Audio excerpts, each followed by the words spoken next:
ko to anguwaje moɗon andi sukaɓe yago 2 ko 3 dilli school ɗum ɗo. To an ardiɗo kan dayoɓe fuɗɗan, dama to suka kam dilli school wala ando problem jajoɗum e mako sai dayowo mako. Ngam haƙƙi dayoɓe wonɗon kamɓe ɓe gaɗa ka yago school ji ɗin ɗon eɓe darowa ko eɓe nanowa irin hali sukaɓe maɓɓe woni to nder. To hala gonga to dayoɓe gaɗi ka yago e nanowa goɗɗi hundeji ko ɓe bolwanama goɗɗi hundeji, to heidai kawai sai gi'a tagu ummake kawai yahi itti suka muɗum, ko bo to suka wari hutu kawai shikenan sai joɗo to wuro. Bincike holli lallai sukaɓe sosai gartoyi wuro. Comrade onon gaɗoyi bincike ɗum, onon bo kadi min anduno on gaɗa gogormaya ɗum yigo sukaɓe jangama jarama makarantaji ɗin ɗon. Onon bo gaɗoyi bincike kadi nani lallai sukaɓe yimɓe meɗen pat e itta sukaɓe maɓɓe to school ji ɗin ɗon ɓe gartiro waɗi wuro. Allah yamɗine comrade, wai ko woni ko yahata har non ɗum e faru. To ummatore assalamu alaikum wa rahmatullahi ta'ala wa barakatuhu. Modibbo Ibrahim mi yettima ko hokkuɗayam ngel sharel. Hala gonga fulɓe iga mi ummi ba zuwa hande ko ɗum wayata kanjum woni fulɓe jangata. Na wai ko gimɓe gala ko ɓe joɓirta ɓiɓɓe maɓɓe janga. Iya dai en ɗon godi numongo har wangugo maununoɗen kakai men maununoɗen. Duɓi dungu ko mi wi'a dungu rowani e wodi wongol hoynol jangirde garangol en ngol ɗum wi'en ɗum tefa sukaɓe musamman iri ɓe konuji e guli, iri sukaɓe ɓe dayoɓe maɓɓe sembiɗa, ɗum hokkiɓe dama ɓe gadda ɓiɓɓe maɓɓe ɗum jangi ɓe ɗon ɓiɓɓe yiyai ɗum godiɓe, ɗum jangi ɓe keɓɓe nyama exam ɗum ɗon ɗum sallamiɓe ɓe jehi ɓe jangi. Min e mi yi'ai mi nder gaɗuɗo ɗati ta'an woɓɓe falgai, and nden hunde nden nde weliyai e wattuɗum duk da ɓe kewtayi ɓe ɗum hokkiyam mi wadda, but amma mi nani belɗum. Ngam ilmu ko ɗum neɗɗo go hokkuɗa ɗum to mo tefi ɗum fa mo waɗi ɗum mo wawan mo waila yimɓe pat, nden mo wailai fellere moɗon nde fu. Wari ɓen ɗon ɓiɓɓe ɓe jara, rewɓe be worɓe ɓe jara ɓe fuɗɗi jangirle maɓɓe, ɓe jaha mi nder belɗum mi anda fawai woɓɓe dayoɓe je kositi ɓiɓɓe maɓɓe nder ɗon jangirle. Sai ko nandere mi itti waya mi nodda mi ƴama dayoɓe noye habaru ɓiɓɓe mon, sai ɓe mbiyata ai ɓe gartino wuro ɓe ɗon to wuro dow hunde nde yaɓayi yombi heli. To gonga ɗum waraniyam koppi, ɗum warani hokkuɓe ɗum ɗon dama koppi. Ngam to ɓe hokkaino en 10 on jariɓe on jehi on ittoyi 9 on garti, on tokkayi ɗatal ngal ɓe tokkuno ko ɓe tefaino ɓiɓɓe moɗon, nden non on tokkayi foɗunoɗon hauti on e maɓɓe on hokkayi ɗum shawari hoyte jehuɗon gaɗuɗon nden ɗon hunde. To a yi fa jango to ɓe gari ko jowo ɓe hokkata on, to on kakkilanayi ma wala goɗɗo mo ɓe hokkata. To ɗum hunde ko jasi aino, ɗum wi'a fulɓe fa joni en janga hala hoytokosu. Nder ko mi heɓi ɓe wi'i ɗum welo, ɓiɓɓe ɓen mboyaniɓe welo, ɓe nyamata non no ɓe nyamirayno to wuro, ngam no kawtirta wuro e ɓandu. Min mi gainako mi ummi e mi tawi e ɗum dura, min ma e mi yaha mi dura, sembe joni na meɗen go joɗaki to wuro. A laggi a ja'ake jemma nden nan jaha bi'a a defi nyamdu ma ndiyam e toɓa ɓanye ma balda, a wannayi ka on ɗon gainako durowowo welo ngo mo wondi, jaha ittamo durngol ngol mo warta mo tawma to wuro joɗoɗon, sai ma ɓiɗɗo gonɗo to wuro ndiyam e toɓa mo anda e mo okke nyamdu ka gim mari mo wima mi nyamata e mi hara no mi yiɗi he tokkama. To an e mako moye woni mo tunani ɓiɗɗo? To gonga ɓiɓɓe men mi nodda e honande sembinde dayoɓe gaɗe munyal. Fulɓe e mbi'a ma a wanyimo ma yimɓe giɗamo, to wala giɗowo jahilijo. Neɗɗo fu mo giɗa wari e nafa on e nafa ummatore e nafa felle, to mo mari ilmu hei ko dayowo mako hollimo bo mi yiɗamo amma e yiɗimo, mo yahi o tefi jangirde nden ɗon o warti. To mi junnakara mi hokkake faɗe yeso. To Allah yamɗine comrade, min yetti sosai. Modibbo Muslim mi wartoyi woji maɗa. Comrade ni bolbani effort woɓɓe yimɓe waɗi tora hunde nden kadi no nde dilliri. Ko ngala noddata yimɓe meɗen musamman dayoɓe lallai yigo ɓe hokka jangirde mahimmanci gimba koye joni sey to a anndi janngirde, a waawi janngirde ko hewta ngaɗa durngol bongol, sey to a waawi janngirde, a anndi janngirde ko hewta ngaɗa demal bongal. Walaa ko ngatta jooni, kay ko daa sippol dañooɓe meeɗen sippoyta, to hannde jannguɗo e waɗi sippol to sippol maako maa ngol wartay ɗum feere. Walaa no watta kadi bo kawta jannguɗo e mo janngaayi. Waɗanta to ɓeydata noddugo dañooɓe meeɗen lalle ɗum yaara sukaaɓe e skulji ɗi ɗum mbiita ɗi skulji ɗi bacci njaata njooɗoo e mbaala e makarantaaji gonɗi to gure ɗum waɗa ka yaago e ɗum wartowa. To Allah yamɗine Modibo Muslim, ko ɓeydata mbiigo dañooɓe meeɗen. أعوذ بالله من الشيطان الرجيم بسم الله الرحمن الرحيم amma ba'du assalamu alaikum ya jama'atul muslimin. Alaikum assalam. Wato enen bandiraɓe fulɓe gaskiya en ɓeyda yettugo en ɓeyda bo noddugo enen dañoɓe min malami en kulli yawmin e bolba. Gaskiya nane e ɗum ɗon nder jahiliya amma joni ko koye warti ɗum ilmu. Neɗɗo ta sahayi a andata non no naftirta al'umma. Ko koye ɗum waylake sabi e maka modibɓe kullum e bolba. Joni ko a jangayi ta darake a nani konko malami en bolbata dole ummoɗa daroɗa. Ko demal ngal e irin non no bolbuɗa, to hina neɗɗo a dari sahuɗa a andata non no demirta. Amman ta ummake a darake a sahi, to inchallahu ko koye ɗum waylake ɗum warti ɗum ilmu. Hakkinta durngol ngol ɗum durata joni, to hina e ilimi ka waɗatago. Gin nder durngol ngol jeheten, a yi'ai dabbaji ɗin e goɗɗum lokaci dabba ma ton to ɗum nyayi, to hina a duroy, to hina a jangu, to a wawata famtanaɗi. Amman to Allah yardake to ni a jangi inchallahu jahilci to ɓadaki inchallahu ko koye warrante e sauki inchallahu. Sabi e maka emi nodda enen fulɓe en ton to kauye e gonɓe to kauye e gonɓe to birni, gimɓe birni waytake kauye ɗum ma joni emi wi'a inchallahu e ɗum dow ɗatal ɗum waytake to Allah yardake. Gin ko moye ɗum miɗo dari joni. Nane aksar a towai wuro, a towai baba to ummake suka afo sai o holle durngol daga ton to ummi. Amman joni ɗum fuɗɗi waylindirgo. A towai har baba noddai suka holla ɗum bi'a to an heddan en e dabbaji, an bo minyirawo umma daroɗa saha.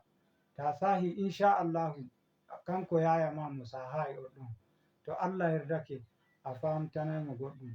Bo ton to Allah waɗi on e wodi hikima, to ni minyirawo muɗum sahi, to inchallahu kanum ma to ɓadake mo waɗayi girman kai. Gin enen fulɓe yawanci girman kai e ɗon nder koye meɗen.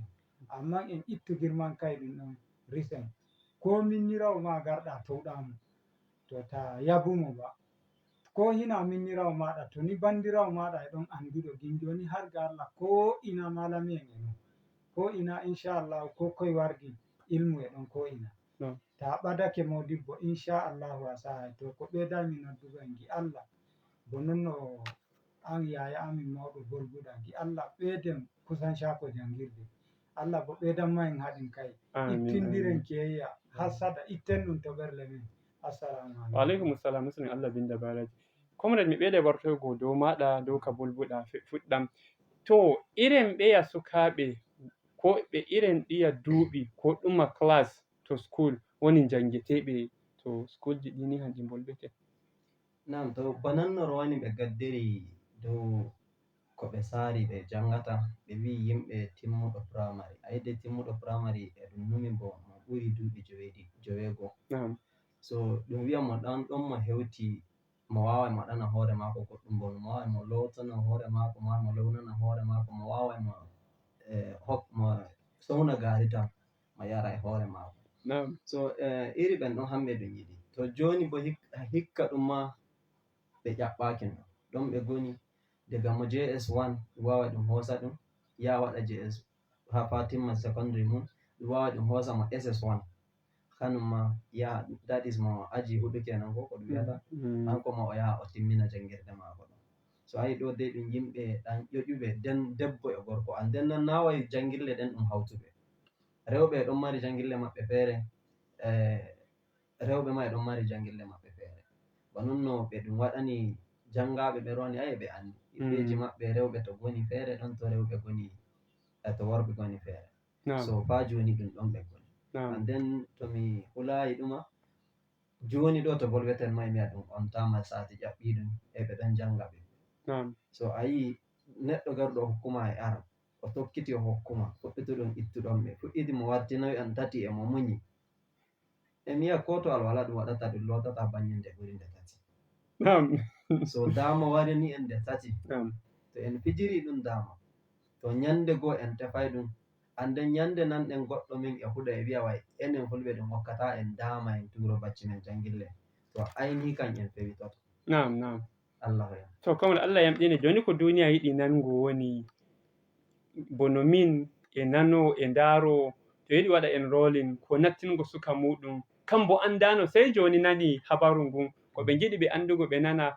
ngala etal ɓe tokkata ngam non gaɗe muñal inchallahu min okkay lawol ngol ɗon to programme amin wari karshe eway mi ɓeeɗay wartugo dow maɗa an ardi fuyoda kadi bo a warino ɗo ni mi a rawanin na nde a wari a bolbani min koye woni fuyoda ko woni ko yadata rara hundeji so mi yiɗi mi nana fuyoda ɗuma haali woni to nder musamman dow yigo ɗum waɗi achieving hundeji ɗin ɗon ɗi bolbannoɗami to alhamdulillah ba non no ɗum wi fuyoda ɗum inde kawtande ɗum ko nde numi nde wiya fulɓe youth development association bano mofda ko dental sukaɓe fulɓe e pampanterɓe ko janguɓe nden kamɓe tiggingal amma na wa iya hamɓe ɓe tiggani koye maɓɓe hamɓe janguɓe ɓen fa ɓe jangayi ɗum mangal annabi sallallahu alaihi wasallam emo wiya neɗɗo to yiɗi duniya tefa ilmu non bo neɗɗo to yiɗi lahira tefa ilmu to enen bo en giɗi ɗum non ayi ashe hanjum woni ilmu ɗum de hanjum woni kima gim majjum tigguɗe ngal dental biyetengal fuyoda gin koɗayi gaɗanten fulɓe meɗen ɓe jangayi kamɓe ma ɓe gara ɓe janga jaden e maɓɓe so fuyoda nder ko yadata kanjum woni ton en gabatinino ɗum en mbi moye wartata neɗɗo fuyoda moye waɗata ɗum moye koni kuuɗe fuyoda e joni yimɓe nana kila fuyoda fewi de'iti koye fuyoda yadata joni to alhamdulillah e wodi wonde hunde maunde nde fuyoda waɗata ɗo yeeso min giɗata min mbiya min pusika ka fu maka amma du'a yimɓe kanjum ɗum min giɗi anden e kawtal hoore maɓɓe fu e wakkati nde en ngara ɗo to en ngari en giɗi andinen ɓe to Allah jaɓi en mbiyay ɓe ka anden en hokkay nombaji fu giɗɗo anda ko ɓuri non waway nodda anden ɗum famtinay ɗum to Allah jaɓi to mi toro jomirawo walluma en fa noddoɓe kamɓe ma ɓe okkemɓe bono mintiji 5 en waɗay muñal time meɗen ɗum hande ɗum dilli sosai fa noddo mo fuɗɗam assalamu aleykum to fa noddo ɗiɗaɓo assalamu aleykum Na'am wa alaikum assalam wa rahmatullah. Allah sabbinen. To mi yetti Allah sabbinana en fu men momin woldata. Alhamdulillah ummata Abdullahi gonɗo ɗo ɗigi. To modibbo Hassan ko woni gudunmawa maɗa. Mi waɗana muslim comrade na alai wari. Na'am. Wato alhamdulillah gaskiya ummin jigere lalle ne matuƙar muhimmanci sosai. Wato ai ilmu ɗin ɗan fa na yin ƙaramin kudarto ɗin waɗa rayuwa. Ande kakko da ikata sana'a ɗin waɗata ku dole ma ilmu. Amma na yin da dole a hauta ilmu. Na yin shakwaɗa ilmu ɗin a yi fata ɗin. Amma ta yi lalle na yin darkiɗa fa su aji ilmu ɗin ɗin haɗu waɗanta kuma. Dan Allah yi ma an dayan kamin bautanu ɗaya.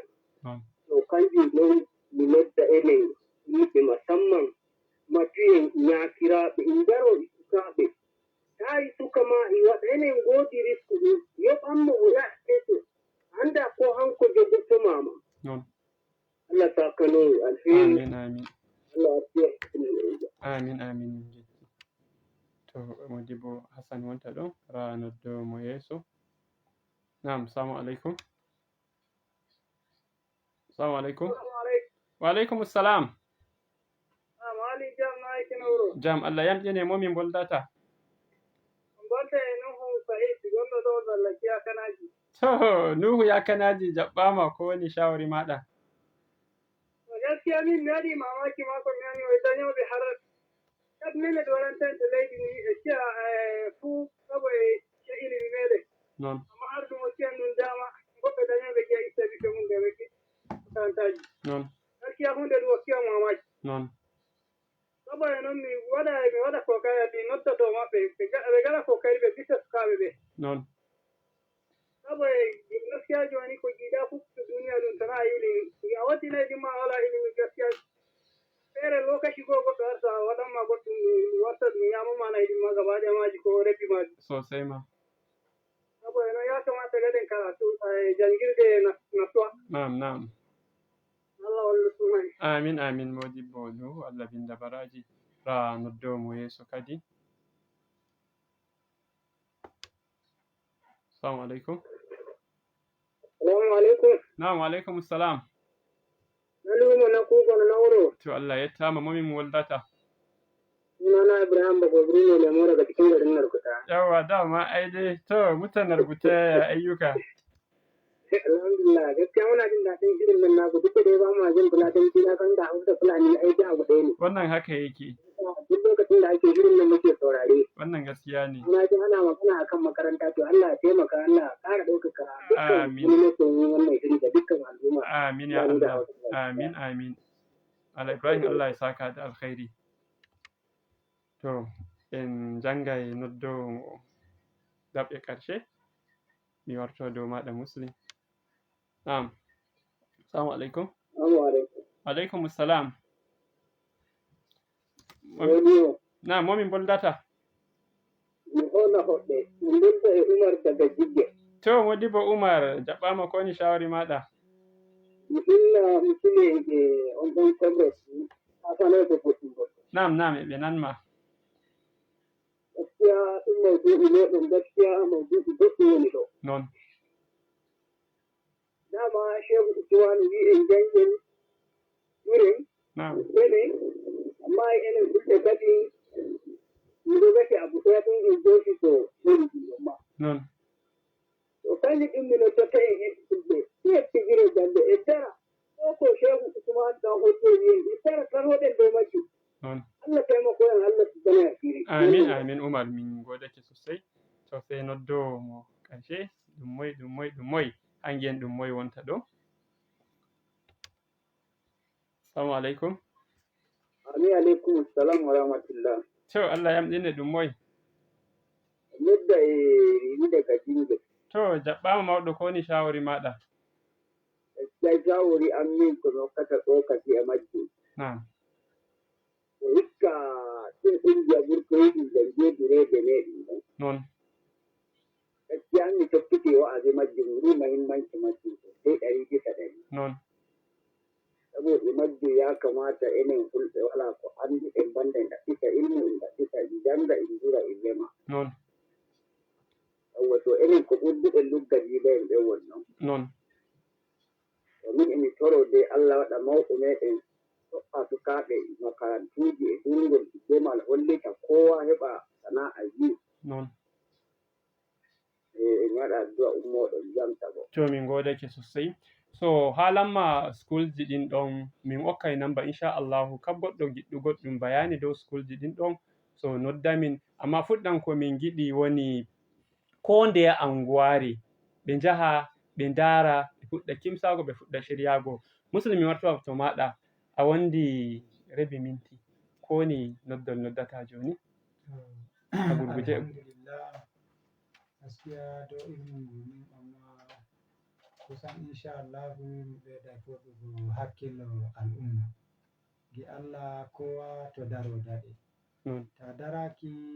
ta darake ɗum daɗatama gi Allah kowa ummo daro sa'at hinna on sawra bandiraɓe holbi mi eftanma min getti mala Umar ko woni noddol maɗa? Noddango hango woni useni arɗo en onon goni babaynani onon min giɗi on famtina hanjum waɗi ɗum ardini on gin Allah balle men to famtingo dañoɓe sukaɓe ɓe yarɓaɓe ɓe turoɓe jangirde. Naam. So binde namba ɗum ni ham 070 63 53 5177 mi ɗawtay 070 63 53 5177. emi tomoro jomirawo walluma en, kadi bo mi hinna kan Khadija Ibrahim kawtuɗo en kan dijejo meɗen Abbas, e nanoɓe ndaroɓe, Allah yaruma en sati warojum. Assalamu alaikum wa rahmatullah. Salam.